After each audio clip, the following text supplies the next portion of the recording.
வணக்கம். அலைகள் ஓய்வதில்லை திரைப்படம் 1981 வருது. நான் அப்ப எனக்கு 13 வயசு. நான் 8வது படிச்சிட்டு இருக்கேன். அப்ப அந்த படத்த அப்பவே நான் நெறைய படங்கள் பார்ப்பேன். நெறைய தடவ ஒரே படத்த பார்ப்பேன். அப்படிலாம் இருக்கும். எனக்கு பி.எஸ். வீரப்பாவோ, அ நம்பியாரோ, அசோகனோ என்னைய பயமுறுத்தல. ஆ அவங்கெல்லாம் வில்லனா தெரிஞ்சாங்க. அவங்க நடிப்பு எல்லாமே பிடிக்கும் எனக்கு. ஆனா, என்னைய தமிழ் சினிமாவுல என்னைய முதலா நான் ஒருத்தர பார்த்து பயந்தேன் அப்படின்னு சொன்னாக்கா, நெஞ்சம் மறப்பதில்லை படத்துல 108, 118 வயசு ஆகியும் கூட அந்த கல்யாண்குமார் அடுத்த ஜென்மம் எடுத்திருப்பாரு. ஆ அவருடைய அப்பா போன ஜென்மத்துல இருக்கிறவர், அடுத்த ஜென்மத்திலேயும் அவர் இருந்து பழி வாங்குறதுக்காக காத்துட்டு இருக்கிறாருன்னு அது ஒரு வயோதிக கேரக்டர்.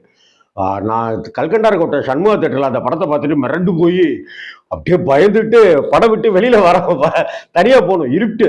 இப்போ மாதிரிலாம் வாகன வசதிகள்லாம் நிறைய கிடையாது. யாராவது ஒரு அண்ணன் சைக்கிளில் போவார். அதுக்கப்புறம் ஒரு 5 நிமிஷம் கழிச்சு இன்னொரு சைக்கிளை பார்க்க முடியும். டூ வீலர்லாம் அதனுடைய ஆதிக்கம், இது மொஃபட்டு அதனுடைய ஆதிக்கம்லாம் அப்போ அந்த அளவுக்கு கிடையாது. சைக்கிள் தான். பயந்துக்கிட்டே நான் கல்கண்டார் கோட்டையிலேருந்து பொன்மலை வரைக்கும் 3 கிலோமீட்டரு நடந்து வந்துட்டு இருக்கும்போது, அண்ணே கொஞ்சம் வரட்டுமாண்ணே, எங்கே போகணும், நார்த்திரி போகணுண்ணே வீடு அப்படின்னாங்க. நான் அங்கே போலப்பா, சீட்டைப்பில் இந்த பக்கம் திரும்பிடுவேன், அது வரைக்கும் வேணாவா அப்படின்வாங்க. அந்த இடத்துல இறங்கி அப்படியே கண்ணை மூடிட்டு விறுவிறுன்னு வேகமாக பயந்துக்கிட்டே நடந்து வருவேன். யாராவது ஒரு அண்ணன் வருவாங்க, அண்ணே அங்கே இறங்கிறண்ணே அப்படின்னு சொல்லி இப்படிலாம் வந்தது நெஞ்சம் மறப்பதில்லை அப்படிங்கிற திரைப்படத்தில். இப்ப எதுக்கு நெஞ்சம் மறப்பதில்லை வில்லன் எம்.என். நம்பியார் சொல்றேன்னாக்கா, அதற்கு பிறகு என்னைய தமிழ் சினிமாவில் முதலாக என்னுடைய 13 பருவத்தில் எனக்கு விவரங்கள் தெரிய ஆரம்பித்த போது என்னைய மிரட்டி எடுத்த வில்லன் அப்படின்னு சொன்னாக்க, அலைகள் ஓய்வதில்லை படத்துல வரக்கூடிய தியாகராஜன் டேவிட் அப்படிங்கிற கதாபாத்திரத்துல. அந்த யாருக்கா இருந்தாலுமே அந்த 13 பருவத்தில் ஒரு குறுகுறுப்பு, ஒரு கிறுகிறுப்பு அப்படின்ட்டுலாம் வரும். அந்த சமயத்தில் நான் 8வது படிக்கும்போது 8வது எயித்து ஏ செக்ஷனில் நான் படிச்சுட்டு இருந்தேன். 8th சி செக்ஷனில் பெண்கள் படிச்சுட்டு இருந்தாங்க. அந்த பெண்கள் அந்த வகுப்பில் ஒரு பெண், அந்த பெண் என்னைய பார்ப்பா, நான் அவளை பார்ப்பேன் அப்படின்ட்டுலாம் இருக்குமா. அந்த பெண் ஒரு கிறிஸ்தவ பெண். அது அலைகள் ஓய்வதில்லை படம் பார்க்கும்போது எனக்கு அப்படியே கனெக்ட் ஆயிடுச்சு. நான் எங்கள் அப்பா அம்மா கூட தான் திருச்சியில் வெலிங்டன்லேயோ ராதாவிலையோ அந்த படம், இது வெலிங்டன்லேயோ ராக்ஸிலேயோ அந்த படம் ரிலீஸ் ஆச்சு, ஞாபகம் இருக்குது.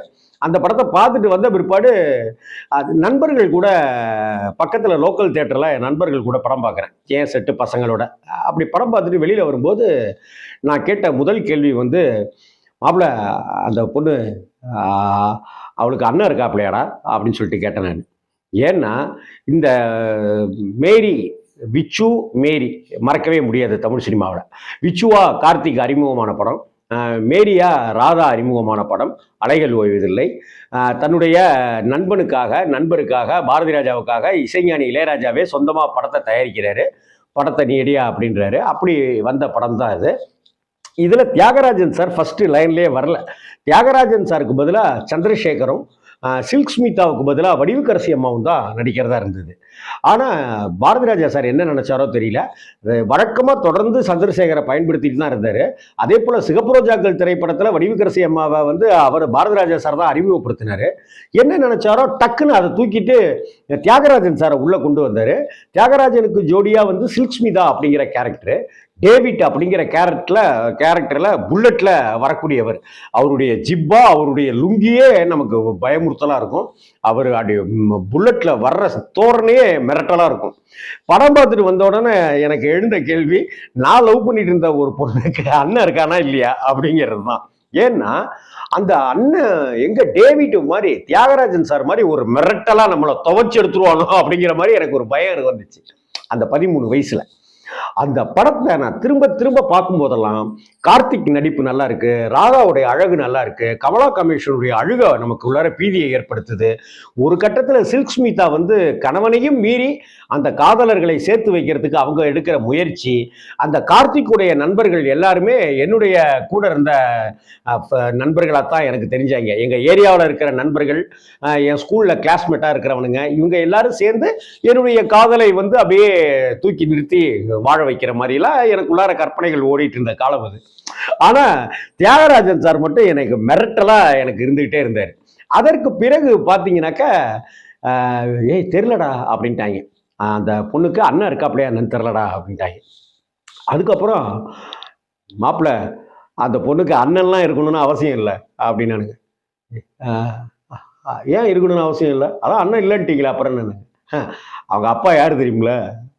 என்னடா அவங்க அப்பா பெரிய சிலம்ப வாத்தியாடுறா அப்படின்னாங்க. அப்படியா அப்படின்னு வா நீனு அப்படின்ட்டு ஒரு நாள் ஸ்கூல் கிரவுண்டுக்கு சாயந்தர டயத்தில் கூப்பிட்டு போனாங்க. நான் அந்த ஸ்கூல் கிரவுண்டு பக்கமே போக மாட்டேன், ஏன்னா விளையாட்டில் எனக்கு இன்ட்ரெஸ்டே கிடையாது. ஸ்கூல் கிரவுண்டுக்கு போகிறேன், அங்கே ஒரு 40 பேர் இருக்காங்க. 40 பேருக்கும் ஒருத்தர் அப்படியே ஜைஜாண்டிக்கா அப்படி இருக்காரு. அவர் தான் சிலம்பத்தை சொல்லி சுற்றி சுற்றி சொல்லிட்டு கற்றுக் கொடுத்துட்ருக்காரு. இவர் தான்டா அந்த பொண்ணோட அப்பா அப்படின்றாங்க. மிரண்டு போயிட்டேன் நான். தியாகராஜன் சார் வந்து அந்த டேவிட் கதாபாத்திரத்தில் நடிச்சு எனக்கு எந்த அளவுக்கு பீதியை ஏற்படுத்தினாரோ அந்த பீதியை வந்து அந்த பொண்ணோட அப்பா வந்து எனக்கு ஏற்படுத்தினாரு. ஆனா தியாகராஜன் சார் புல்லட்ல வருவாரு, இவரு ஒரு சைக்கிள்ல தான் அப்படியே வருவாரு. இவரை பார்த்தாலே 20 அடி பின்னாடி போயிடுவோம் நான். அவருக்கு நாங்க ஒரு கட்டத்துல வந்து அந்த பொண்ணோட அப்பா சிலம்பவாத்தியாருக்கு நாங்க வச்ச பேரே வந்து டேவிட் தியாகராஜா அப்படின்னு தான் பேரே வச்சிருந்தோம், பட்ட பேர்.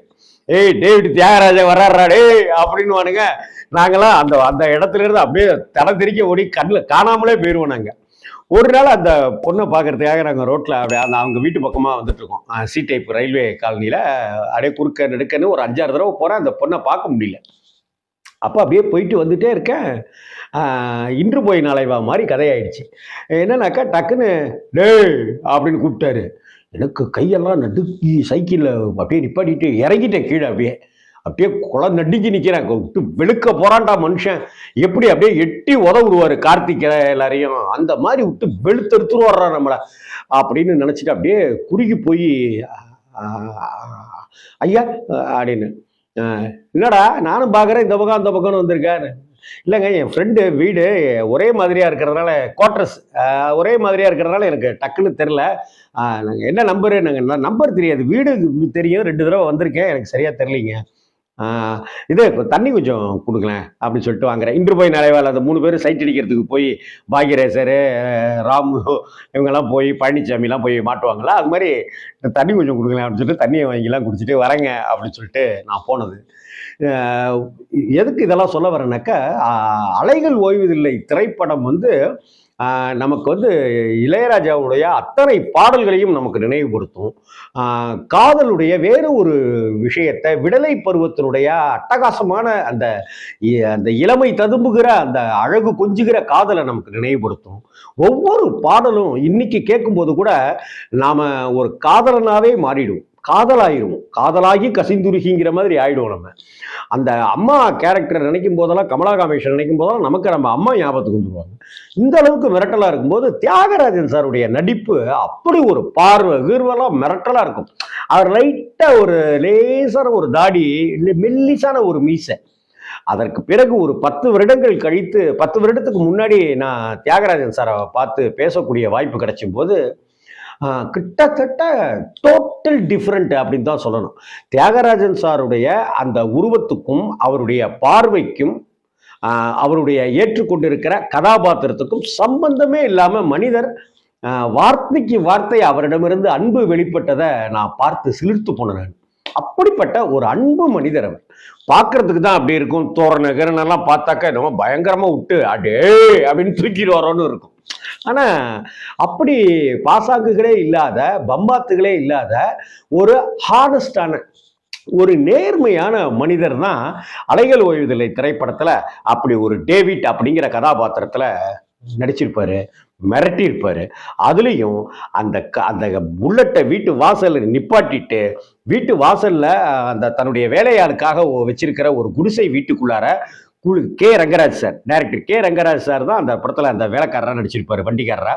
அப்போ அவருடைய மனைவி குளிச்சுட்டு போகிறத தியாகராஜன் சார் பார்க்கறதும், அதற்கு பிறகு யாருமே பார்க்கலன்னு தெரிஞ்சுக்கிட்டு அதுக்குள்ளார போகிறதும், அந்த கதவை சாத்துறதும், அதை உள்ளே இருக்கிற சில்க் ஸ்மிதா பார்த்துடுறதும், அதற்கு பிறகு அந்த கே ரங்கராஜ் கதாபாத்திரம் வீட்டுக்கு போகிறதும், அவரை சில்க் ஸ்மிதா தடுக்கிறதுமான அந்த காட்சிகளை இப்போ பார்த்தாலும் கூட கேமராவுடைய கோணங்கள் அவ்வளவு பிரமாதப்படுத்தியிருப்பாரு.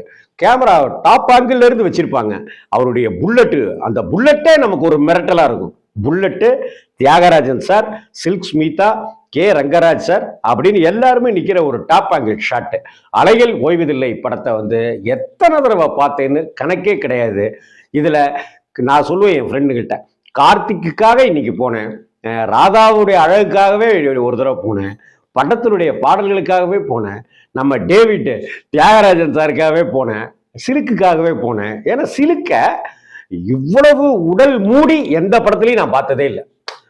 முதலாக சில்க் ஸ்மிதாங்கிற ஒரு அற்புதமான நடிகையை கவர்ச்சி நடிகையா காட்டாம, அவருடைய அங்கங்களை காட்டாம முழுக்க மூடி எடுத்த திரைப்படமாக, முதல் படமாக நான் அலைகள் ஓய்வதில்லை படத்தை தான் நான் பார்த்தேன். நான் இந்த வகையில அலைகள் ஓய்வதில்லை அந்த விச்சு, மேரி இவங்களுடைய கதாபாத்திரங்களை தாண்டி டேவிட் கதாபாத்திரத்தை கன கச்சிதமாக நடித்து பிரமிக்க செஞ்சிருப்பார் தியாகராஜன் சார்.